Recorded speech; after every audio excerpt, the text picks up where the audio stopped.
Alors, on a parlé des pervers narcissiques, mais là, aujourd'hui, on va parler de la dépendance affective qui est un peu le revers, le miroir, comme tu disais toi-même, de la dépendance affective, enfin, du pervers narcissique. C'est-à-dire qu'en face du pervers narcissique se cache la dépendante affective, dans le cadre où ce serait un homme et une femme.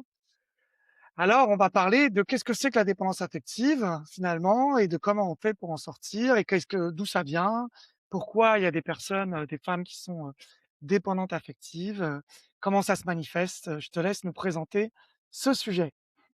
Alors déjà, comme on a un peu dit, la dépendance affective, c'est, une personne qui va se rattacher au moindre amour qu'on va lui apporter ou alors je dirais même la moindre présence. En fait, c'est que tu te sens, pas bien avec toi-même, tu as pas confiance en toi, tu as un manque d'amour-propre, tu as un manque, d'estime de toi. Donc quand tu vas tomber sur quelqu'un qui va te faire, des petits cadeaux, qui va montrer qu'il est présent, qu'il est là pour toi, qu'il peut répondre à tes besoins, en tout cas qui en surface va se montrer dans la bienveillance trop rapidement, là en fait tu vas te dire, «Waouh, enfin quelqu'un qui s'intéresse à moi, enfin qui m'aime, quelqu'un m'aime pour qui je suis, oh c'est génial, ah mais en fait c'est le bon» et après du coup tu vas potentiellement te projeter très, très, très, très vite et te dire, «Ah ben ça y est en fait j'ai trouvé la bonne personne, j'ai trouvé, le bon partenaire» et cetera. Donc ouais, tu vas rentrer dans son petit jeu, mais lui, il est surtout là aussi pour, ah je suis désolée, ça m'a perturbée, je m'entends parler. Ah oui, on sentait en tout cas l'expérience quand tu parlais, c'était drôle. En tout cas, on sentait bien que c'était pas un discours, conceptuel dont tu parlais, mais une vraie Non, je expérience l'ai vécue. vécu et du coup, je retranspose ce que j'ai moi-même, Eh bien, j'ai bien senti, ouais, fait. j'ai bien senti que tu parlais de toi. C'était assez drôle Bah et oui, par moi rapport à nos aussi coachés, dans qu'est-ce que tu la ressens aussi? Parce que comme, on accompagne aussi pas mal de femmes, est-ce que tu le vois aussi dans nos coachés, du coup, ce comportement? Est-ce que c'est similaire à ce que tu décris? oui, Ou, bah oui, c'est en fait, c'est le fait d'idolâtrer, chaque personne qui va apporter une certaine présence rassurante et qui va se montrer là, pour la femme, sans vraiment regarder derrière si, il y a de la sincérité, si, en fait, on n'est pas dans la manipulation, si en fait, il y a pas un double discours. Est-ce qu'il y a des preuves et des actes? Voilà, on est là dans, non, mais en fait, va pas t'éparpiller à droite, à gauche, partout, mais, regarde vraiment derrière, la personne plus en profondeur. mmh. Moi, ce que je vois dans la dépendance affective, c'est que l'origine de ça, pour compléter ce que tu dis, c'est souvent, des femmes qui finalement ont eu, une enfance marquée par peu d'amour des parents, peu de présence et du coup, souvent de la mère d'ailleurs, même si c'est, une récurrence que je dis et pas une généralité, mais et je le vois dans, le fait que, bah, c'est des personnes qui, ont finalement, un manque de confiance ou c'est quelque chose qui revient très souvent, où elles ont l'impression qu'elles ont une valeur d'elles-mêmes très faible, qu'elles valent pas grand-chose et du coup, elles restent beaucoup dans des relations passées où elles se raccrochent effectivement, comme tu disais, à des hommes qui ont pu leur montrer de l'amour et elles essayent de montrer pour elles l'amour est quelque chose qui se mérite et donc pour mériter l'amour, elles vont faire beaucoup d'efforts, en étant particulièrement gentilles, en étant tout le temps présentes et en étant même trop collantes parfois pour l'homme et puis elles vont se dire aussi souvent ce que je vois, hein, je fais encore des généralités, c'est pas toujours le cas, que du coup, elles doivent être parfaitement transparentes et elles vont utiliser, et là je parle pour l'homme parce que j'ai déjà vécu avec des femmes, dépendantes affectives, comme un déversoir où elles vont se dire: «Beh, je vais être authentique, je vais tout lui dire, tout, tout, tout, tout» et donc elles vont l'utiliser pour parler de tous leurs problèmes tout le temps, plutôt que d'apprendre aussi à gérer leurs émotions, à évacuer et il y a un côté très envahissant pour un homme, où en fait il va se sentir submergé par tous les problèmes de la femme. Alors au tout début, il va se dire: «Bon, je vais l'aider», puis ça rend un rôle, masculin très valorisant parce qu'on se dit: «J'aide la personne à aller mieux». Mais en fait, on ne peut pas sauver les gens d'eux-mêmes. C'est chacun qui doit aussi prendre soin de soi, ou en tout cas de se faire accompagner par un thérapeute, mais c'est pas le rôle d'un conjoint de jouer le rôle de thérapeute, même si ça peut arriver, bien sûr que dans un couple, on s'aide, on s'entraide, c'est normal. Il y a des moments où avec sa conjointe, elle va pleurer ou nous, on va pleurer, mais c'est pas le rôle numéro un du couple. Le rôle numéro d'un couple, pour moi, après chacun met ce qu'il veut dans un couple, mais c'est, d'être heureux et de passer des bons moments ensemble. Bien sûr qu'il n'y a pas que des bons moments ensemble, mais si on utilise, comme je le vois souvent dans la dépendance affective, l'autre comme un déversoir à ses malheurs, comme si dès qu'on voilà, le schéma de la dépendance, pour moi, si je le devais le définir, et je l'ai déjà défini dans des vidéos, c'est de croire que l'autre doit nous rendre heureux. Donc s'il nous rend pas heureux, c'est de sa faute et que si on est malheureux, c'est de la faute aussi de l'autre parce que c'est l'autre qui doit nous rendre heureux. Ou à l'inverse, si on est dans une femme qui est sacrificielle, elle va croire que c'est son boulot de rendre le mec heureux et que dès que le mec n'est pas heureux, c'est de sa faute. Mmh. Donc là, on est vraiment dans le contraire de l'indépendance, c'est-à-dire l'indépendance, c'est de se dire: «Je suis responsable de mon bonheur, que je sois célibataire ou en couple et je suis aussi responsable quand je suis malheureux, de au moins réagir et prendre des actions pour que ça évolue, quoi». Et Mmh. là, c'est non, je suis pas responsable de mon bonheur, c'est l'autre qui va me rendre heureux. Et c'est vraiment ce Oui. que je vois, là, on a vu la version féminine avec toi. Moi, je donne la version masculine. Dans comment je suis quand moi, je suis en couple avec une femme comme ça, beh, voilà, ça donne quelqu'un qui vraiment, nous utilise, enfin, c'est pas volontaire, mais vraiment on prend les malheurs. J'ai envie de penser à la série Les Malheurs de Sophie, quoi. C'est-à-dire, qui est une vieille c'est voilà, c'est Calimero, quoi. Ça fait vraiment Calimero, en tout cas. En tout cas, ce qui intervient beaucoup dans ce que tu dis, c'est vraiment la notion de sauver dans l'indépendance affective. En fait, c'est Mmh. jamais l'autre qui viendra nous sauver. On est tous responsables de nous-mêmes et on se sauvera soi-même. Donc oui, effectivement, tu as donné 2 points de vue qui sont très intéressants, entre la femme qui pense, qu'elle est là pour sauver l'homme et tout faire pour qu'il soit bien et inversement l'homme qui va aussi se dire, «Bah non, en fait, je vais faire en sorte qu'elle se sente bien, qu'elle soit en sécurité, qu'elle voit que je suis là pour elle» et cetera. Enfin voilà, il y a Mais il comme y a un un grand rapport avec les parents aussi parce que moi, ce que j'ai observé, sans vouloir faire de généralité encore une fois, c'est quand les parents sont absents ou qu'il y a un divorce, en fait, le jeune va prendre un rôle de petit parent. Quand je dis un rôle de petit parent, c'est-à-dire qu'il va devoir s'occuper de ses parents alors que, la femme, elle a, je sais pas, 12, 13, 14 ans, 8 ans, 3 ans, 4 ans et donc du coup, il y a un côté où la personne n'a pas pu vivre son enfance, en fait, tu vois? Oui, tout à fait, mais je suis vraiment d'accord avec ça. Tout à l'heure, tu disais aussi que souvent c'est un manque d'amour de la mère. Je sais pas si c'est forcément que la mère. Moi, j'aurais tendance à dire aussi quand même que ça peut être, le père, et j'ai déjà ressenti sur des points de dans tous les cas, il y a une base où il y a un manque d'amour et donc en fait, ça vient pas te nourrir, ça vient pas t'aider à te construire, tu te construis déjà dans un manque. Donc faut revenir à la source et travailler en thérapie pour, ramener, cet enfant intérieur dans de l'amour, de la sécurité, voilà, de l'apaisement. Et il y a un manque de contrôle des émotions qui se retraduit aussi par ça, où on a souvent des femmes très impulsives, sur la défensive, colériques, qui, ont du mal à faire confiance ou qui font confiance très rapidement, comme tu as dit aussi et qui parce qu'elles ont l'impression qu'on va les sauver et qui ensuite, font une rupture brutale derrière ou se sen enfin, on vivent une rupture brutale, souvent elles se font larguer d'ailleurs, parce qu'elles sont attachées très, très vite, très, très fort et le mec, ça les a fait flipper quoi, les mecs. Mmh. Ouais, tout à fait. C'est pour ça que j'arrêtais pas de dire dans la vidéo d'avant, prendre son temps. C'est quand même, super important de pas se projeter trop vite, de pas aller trop vite. Heu, je dirais la vie est une épreuve, mais c'est une preuve de vivre, tu vois? C'est une preuve de voir qui sont les gens, c'est une preuve de prendre conscience, de prendre le temps. Rien ne nous presse réellement. Alors si, des fois, on va dire: «Ah, j'ai 37 ans, j'ai 38 ans, j'ai plus l'âge». Mais en fait, bon, peut-être pas tout le monde, mais il y a des femmes qui ont des enfants à plus de 40 ans. Donc, à un moment donné, c'est enfin et puis même, il y a aussi la notion d'adoption. Alors peut-être que ça pourrait faire rager des personnes que je dise ça parce que: «Ah non, mais je veux avoir mon enfant, je veux» enfin, dans tous les cas, si tu as un désir profond, il y a beaucoup de possibilités qui s'offrent à nous aujourd'hui, je trouve quand même.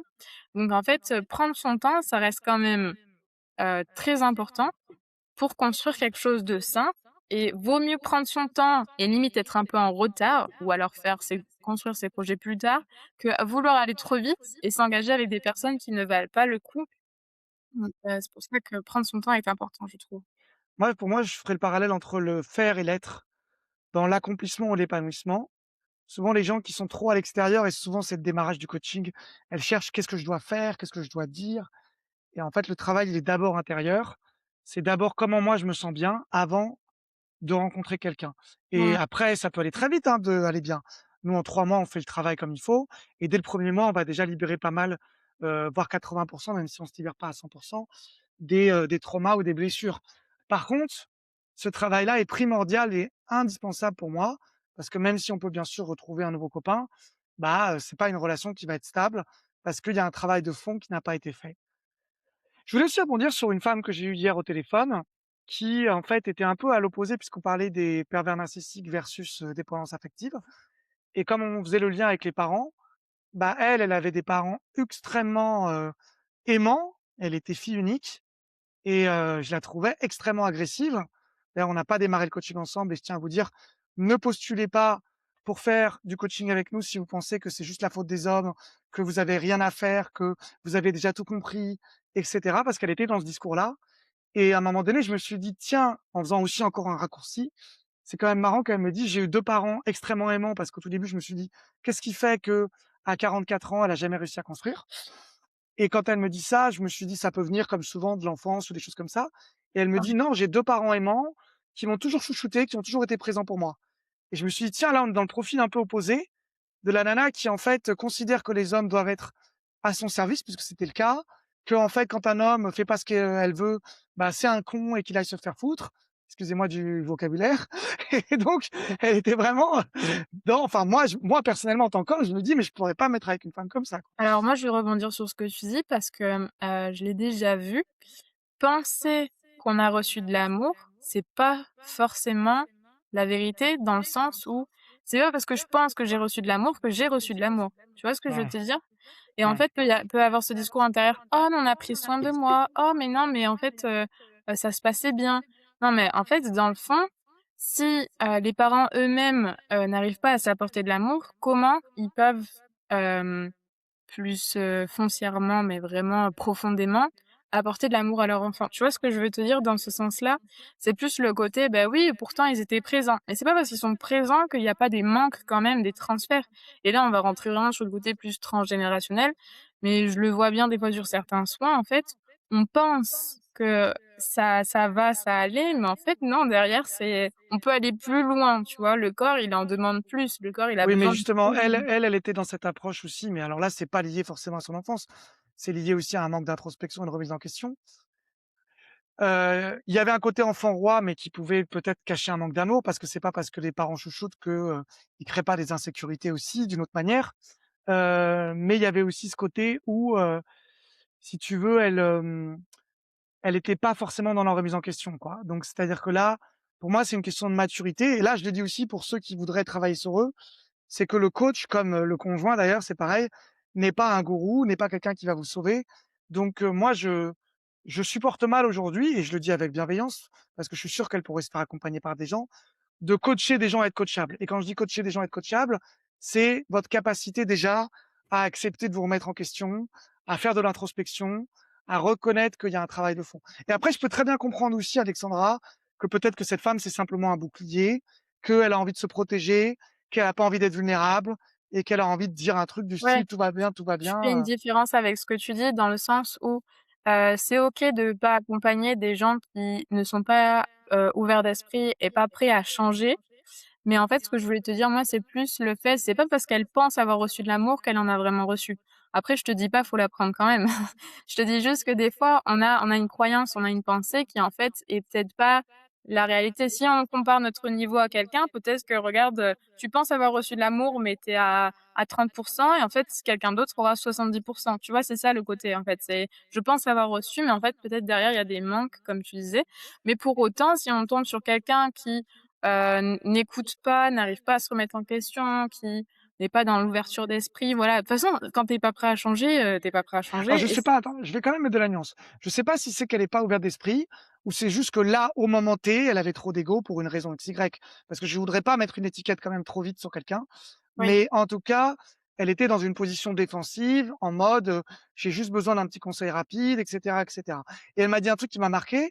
Elle m'a dit: «J'ai fait un coaching avec quelqu'un et en fait, il y a que moi qui ai évolué et en fait, c'est pas lui qui m'a aidé ou elle qui m'a aidé, c'est juste moi qui ai évolué». Alors c'est vrai que oui. c'est la remise en question de la personne qui va faire qu'elle évolue, mais justement le travail du coach, c'est d'aider la personne à faciliter cette remise en question. Mais bon, enfin bon, il y avait un côté comme ça et encore une fois, peut-être que les gens ont besoin aussi, de se prendre des claques dans la gueule tout seul ou de des fois les gens, ils ont besoin de souffrir.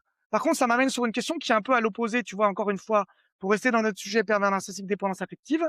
J'ai l'impression que dans la dépendance affective, il y a une sur-remise en question, où la personne se remet tout le temps en question, se culpabilise et prend 100 de la faute. Et chez cette femme, on avait l'ego qui est à l'opposé de la remise en question, qui est exacerbé en mode: «J'ai rien à voir avec ça, c'est que la faute des mecs, c'est les mecs, c'est pas moi, j'ai aucun problème, j'ai aucune blessure». Et donc là, on est dans un peu le tu vois, on pourrait dire que dans le prisme, c'est les 2 extrêmes, quoi. C'est, l'extrême de: «Je me remets tout le temps en question, c'est toujours de ma faute», à «C'est la faute des hommes et ça a rien à voir avec moi». Tu vois? C'est les 2 extrêmes. 2 cas de figure complètement différents, Ouais. mais voilà, après à partir du moment où, on a ce discours-là, mais qu'on peut, qu'on est à l'écoute, qu'on est prêt à évoluer, en fait, on peut se faire accompagner quand même, voilà. C'est juste, soit dans le cas de ce que tu disais, quelqu'un qui est complètement fermé et qui arrive pas à voir que, bah, oui, l'accompagnement, le coaching, ben, on est là pour te faire prendre des prises de conscience aussi, à travers, bah, moi je fais des soins, mais toi quand tu accompagnes, en mode, thérapeutique, tu peux nous dire un peu comment ça se passe? C'est pareil, tu fonctionnes sous forme de questions pour faire Alors, prendre on utilise tous les 2 des soins parce que je fais aussi des soins, mais pas les mêmes. Enfin, on fait tous les travail psychocorporel, plus toi que moi à la limite. Mais toi, tu fais de l'énergétique, tu fais du breath work et tu fais, aussi de la médiumnité et moi, je fais plus du travail donc de l'EFT et de l'IEP, qui est du travail de tapping sur des points d'acupuncture, donc auquel j'ai été formé. Alors il y a des vidéos sur internet, mais encore une fois, c'est des raccourcis, c'est des simplifications. Je conseille vraiment d'être accompagné pour faire ça correctement. C'est comme le breath work, il y a aussi des vidéos, mais c'est encore une fois, faut arrêter de croire qu'on apprend une méthode en 2 minutes, sur internet. Voilà, je dis ça parce que ça peut être dangereux aussi de faire des méthodes qui sont puissantes, n'importe comment. Donc moi, je fais l'EFT et de l'IEP. L'EFT, c'est du tapping.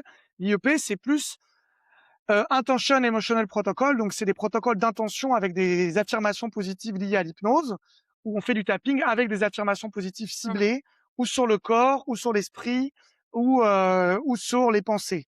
Après, sur les méthodes de libération émotionnelle que j'utilise moi, j'utilise l'hypnothérapie, comme tu le sais, où je fais des séances d'hypnose. Donc, je fais pas d'hypnose de spectacle pour ceux qui connaissent, c'est l'hypnothérapie, donc il y a thérapie dedans, où on fait des voyages dans l'imaginaire de la personne et dans l'inconscient. Voilà, après travailler sur l'inconscient, c'est pas la même chose que travailler sur le corps et donc c'est pour ça qu'on est très complémentaires parce que toi, effectivement, tu fais un travail plus vraiment corporel à mon avis, avec le breathwork et l'énergétique qui travaillent, c'est relié mais c'est pas exactement pareil pour moi. bah, Voilà. pareil, alors je pourrais pas proposer des séances de breathwork là sur, le programme, Voix du cœur, pardon, parce qu'en fait, c'est du présentiel. C'est dangereux de le faire à distanciel, le breathwork. Quand les personnes, elles partent très, très loin dans leur voyage, il faut une présence physique quand même parce que c'est rassurant d'avoir quelqu'un à côté de soi. Moi, ce que je vais utiliser pour, l'accompagnement, c'est vraiment du soin énergétique et là, on est plus dans une phase de méditation, de détente profonde, mais on vient libérer les émotions dans le corps, tout ce qui est de toute façon, tout est énergie. Dans la vie, tout est énergie. Donc en fait, on se connecte à ces énergies, à ce qui bloque et on libère. Le breathwork, c'est vraiment la respiration et donc je peux pas l'utiliser en séance. Mais du coup, peut-être pour les personnes qui se posent la question, vu que tu parles de tapping, si jamais, ça fonctionne en visio, les gens vont se dire: «Mais il est pas à côté de moi pour me faire du tapping». Non, non, le tapping, c'est eux qui le font. Par contre, il y a un Voilà. chemin dans le tapping Mmh. avec des points bien ciblés et qu'on comprend souvent très mal quand on regarde les vidéos sur internet et donc moi, je m'assure que le tapping soit fait correctement et il y a aussi des phases où il faut être en présentiel. Après moi, je suis à Paris et toi, donc tu es plus dans le sud. Mais après, Mmh. si vraiment quelqu'un veut faire du breathwork avec toi, on pourra voir pour s'organiser pour éventuellement ou que la personne aille dans le sud ou que, heu, ou que toi, tu viennes de temps en temps à Paris si on fait des Mmh. conférences et cetera.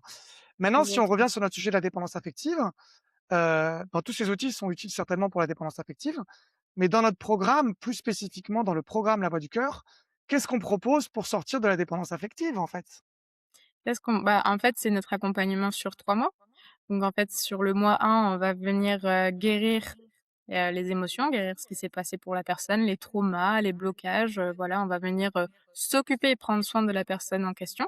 Et ensuite, sur le mois 2 et le mois 2 du coup, ça veut dire on vient, pour, en fait, prendre confiance en soi, vraiment, si je ferais avec des termes, plus simples. Et après, on va venir s'ouvrir aux autres avec le mois 3, donc sur la communication, l'échange, donc voilà, on pourrait même aborder la communication non violente, de se rendre compte des schémas qui ont eu lieu. Mais là, aujourd'hui, on met en place comme les libérations se sont faites, on va venir se réaligner et donc on va pouvoir faire des rencontres qui sont plus alignées, sur notre chemin. Et je voudrais préciser que quand on parle de libération, on parle aussi de stabilité émotionnelle puisqu'on parlait qu'on se fait pas d'un coup, soigner quand on parlait de la dernière vidéo sur, la perversion narcissique que je vous inviterai à regarder. Mais, effectivement, il y a aussi cette façon de guérir les blessures, libérer les traumas, mais il y a aussi acquérir une stabilité et c'est la raison pour laquelle déjà ça dure 3 mois et c'est aussi la raison pour laquelle dans tes soins, tu invites aussi les gens à intégrer aussi petit à petit, Oui. parce qu'on disait que dans la dépendance affective, il y a ce côté explosif aussi de la dépendance affective. Mmh. Et que quand on fait un soin, il y a le temps d'intégration qui est important. C'est pour ça que espacer les séances, c'est aussi important et que moi, en tout cas, sur les soins, je vais pouvoir intervenir, pas toutes les semaines parce qu'il faut que le corps il puisse, prendre en compte, voilà ce qui se passe, mais au moins, un soin par, mois ou selon ce que la personne a besoin d'expérimenter, mais voilà. On va commencer le premier mois déjà avec des soins de libération et après toi tu interviendras, par la suite ou peu importe l'ordre, dans tous les cas, nous on interviendra pour aider la personne à se Moi, j'ai libérer. presque envie de vous dire, ce sera si vous voulez en illimité. L'important, c'est qu'en tout cas, vous ayez ce qu'il faut pour aller mieux. Alors, je vous dis à très bientôt. Si vous voulez prendre rendez-vous avec nous, il y a un entretien totalement gratuit qui est un audit gratuit. Si vous avez un ego démesuré, que vous voulez un petit conseil rapide, ne postulez pas, ça sert à rien, on vous recevra pas. Si vous avez envie, de vous remettre en question et que vous êtes déjà dans cette démarche, que vous avez fait plein de coachs, mais que ça n'a pas donné les résultats que vous voulez, bah, c'est ce qui arrive chez beaucoup de gens qu'on accompagne, qui ont déjà fait un premier travail. Tout ce que vous avez fait n'a pas servi à rien puisque c'est déjà une première prise de conscience de comprendre ses problèmes. Ceux qui ont fait de la psychothérapie, ça leur a permis de mettre des mots, et d'accepter leur histoire. Mais nous, effectivement, on est spécialisé vraiment sur l'amour et donc voilà, on va faire le petit cœur. Tiens, regarde. Attends, comment on fait? Hop, ça ouais, ça marche comme ça. En fait, je sais pas comment ça va être Ouais, positionné, donc ça va peut-être pas être positionné comme il ça faut. ça Attends, je va vais le faire de l'autre côté pour voir. faudrait qu'on soit coupé en 2 et que Faut que tu ailles par là, du coup, de l'autre côté comme ça. Ah voilà. il y aura Bon eu tous bref. les sens, c'est pas grave. Bon, si vous voulez prendre rendez-vous, vous avez un questionnaire dans lequel vous avez plusieurs petites questions sur votre métier, sur votre ville, sur ce que vous attendez du programme et tout ça et ensuite on fait l'entretien avec vous, qui est totalement gratuit, dans lequel on va d'abord écouter vos problématiques. Ensuite, on va vous présenter plus en détail le programme qu'on personnalise pour chaque personne et ensuite on verra si on démarre ensemble ou pas. Voilà!